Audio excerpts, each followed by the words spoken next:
Do you know someone who's cold, calculating, maybe even condescending? I want to help you communicate with that person today.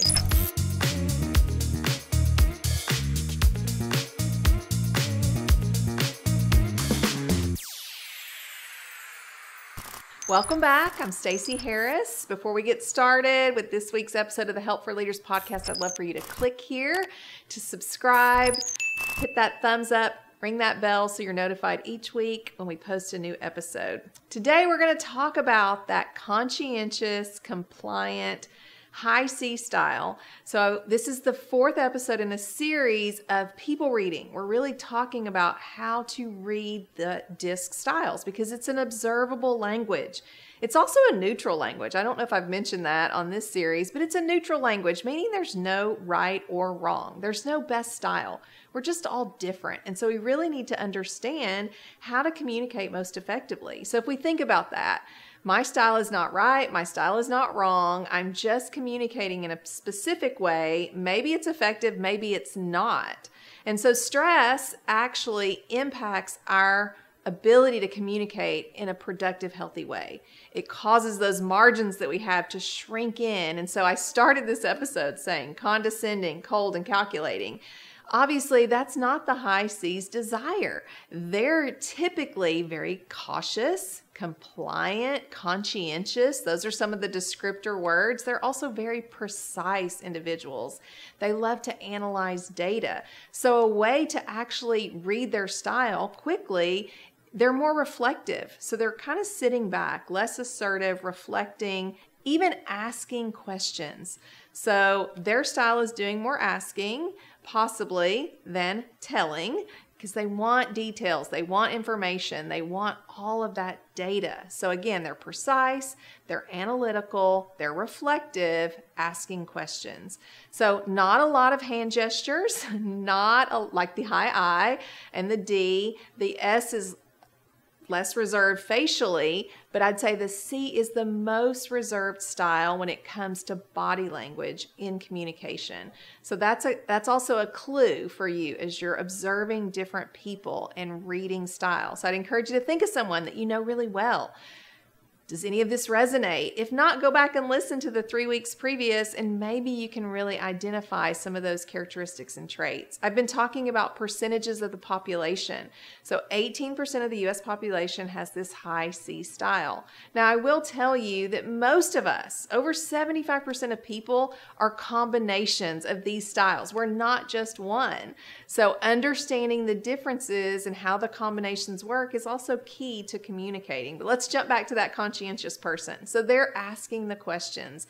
They want to know the details, and the need that's driving that high C compliance style are the rules. They're all about procedures. They're all about rules. They're all about being by the book. And so I just realized I don't have my notes in front of me that give me all the details because I am very low C. If you haven't listened to the episode where I interview my husband, it's a treat. Go back and listen to that episode because we talk about our differences. He is super high C, very precise. I've actually learned a lot over the last 30 years of living with this man and learning about his style and learning to appreciate those differences. And so instead of seeing him as cold and calculating and all about enforcing the rules and the procedures, which I kind of think of as suggestions and, possibly I'll follow that rule as something very different. Okay. So we see things differently. Every style communicates differently.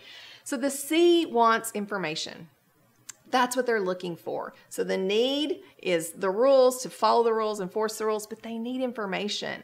And then the emotion that you might experience with the high C style is fear. Fear of getting something wrong, fear of failing. I mean, they really do have this fear that is real because they've done so much research, done so much data collection, poured over all this information, and now you're telling me it's wrong? They love for things to be done right. And so it's hard for C sometimes to delegate because they know they can't trust that person to actually do it right. They can do it right. They're not so sure if their team members can. So understanding that style is helpful. So I don't know if you've maybe identified some of these characteristics in the people that you know. They're very accurate. They're very analytical. very precise individuals. And so let's talk about ways to communicate most effectively with that C style. Maybe they're your manager, maybe they're your spouse, maybe they're a team member, but you need to slow down and be prepared. C's actually want more time to process information, just like that steady, stable style. So not forcing them to a quick decision, giving them time to process can be super helpful. And then also providing all of the details, giving them all of the options, all of the information. Don't make the decision for them. Let them be a part of that process. And then also be direct. Be prepared. The C style is a very direct communicator. They want you to speak clearly. They want you to be succinct, to the point, but also give details when needed. So having that information, but being very straightforward and very specific, very direct, with lots of information is how you really connect with that C style. So I hope you've learned something in this whole series. Again, go back and listen to the other 4. I do a lot of people reading, body language, tone of voice, questions people are asking, how direct or indirect they are. Those are all signals for us to understand the preferences and the tendencies of how people communicate and how we can adjust our style. Do we speed up? Do we slow down? Do we talk personally? Do we stick to business? Don't be late with this C style. If you hadn't listened to, again, that episode with my husband, he was like, for him, he was speaking from his perspective, being on time is early. For me, that's such a boring thing. I want to be fashionably late, is that high I style. So understanding your differences can be so key to effective communication. So I hope you've learned something in this series. Join me next week as we dive into more help for leaders. If you enjoyed this episode and would like more information on emotional intelligence, behavioral styles, or communication, I'd love for you to click here to watch more episodes. And we'd also love for you to click here to subscribe so you're notified each week when we post more content.